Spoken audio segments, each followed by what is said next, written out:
ഒരേ മോഡലിലും കളറിലുമുള്ള ഒരു കാറ് 5 എടുത്തിട്ട ഒരു വണ്ടിപ്രാന്തന്റെ കഥ എത്ര പേർക്കറിയാം? 1987 വ്യൂ ഗ്രാൻഡ് നാഷണൽ പുറത്തിറങ്ങിയപ്പോൾ ബ്ലാക്ക് കളറിൽ ടർബോ എഞ്ചിനോടെത്തിയ ഈ കാറ് അമേരിക്കൻ മസിൽ കാറുകളുടെ ഇടയിൽ ചരിത്രമായി മാറി. ഈ സമയമാണ് അമേരിക്കക്കാരനായ ഡേവിഡിന് ഇത് വളരെയധികം ഇഷ്ടപ്പെടുന്നത്. അങ്ങനെ ഉടൻ തന്നെ ഗ്രാൻഡ് നാഷണൽ വാങ്ങി. കാർ എടുത്ത് അത് ഉപയോഗിച്ചപ്പോൾ അതിലേറെ ഇഷ്ടമായി.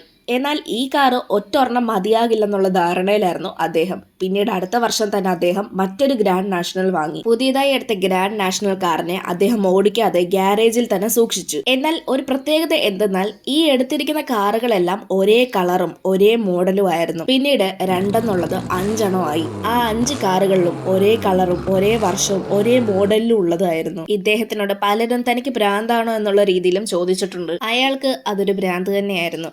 ആ ഭ്രാന്തിന്റെ പേരാണ് വണ്ടിപ്രാന്ത്. നമ്മൾ പറഞ്ഞ ഡേവിഡ് മറ്റാരുമായിരുന്നല്ല, പ്രശസ്ത ഹോളിവുഡ് ആക്ടറായ ഡേവിഡ് സ്പേഡാണ്. ഇന്ന് ഡേവിഡിന് 100 കണക്കിന് കാറുകളുണ്ട്, ഷോയ്കൾക്ക് കൊണ്ടുപോകാനും ഉപയോഗിക്കാനും ഒക്കെയായിട്ട്. ഇനി നിങ്ങളുടെ കയ്യിലുള്ള വണ്ടി ഏതാണെന്ന് കമന്റ് ചെയ്യ്. ഇതുപോലെയുള്ള കൂടുതൽ വീഡിയോസ് കാണാനായി ചാനൽ സബ്സ്ക്രൈബ് ചെയ്യാനും ഇൻസ്റ്റഗ്രാമിൽ ഫോളോ ചെയ്യാനും മറക്കല്ലേ.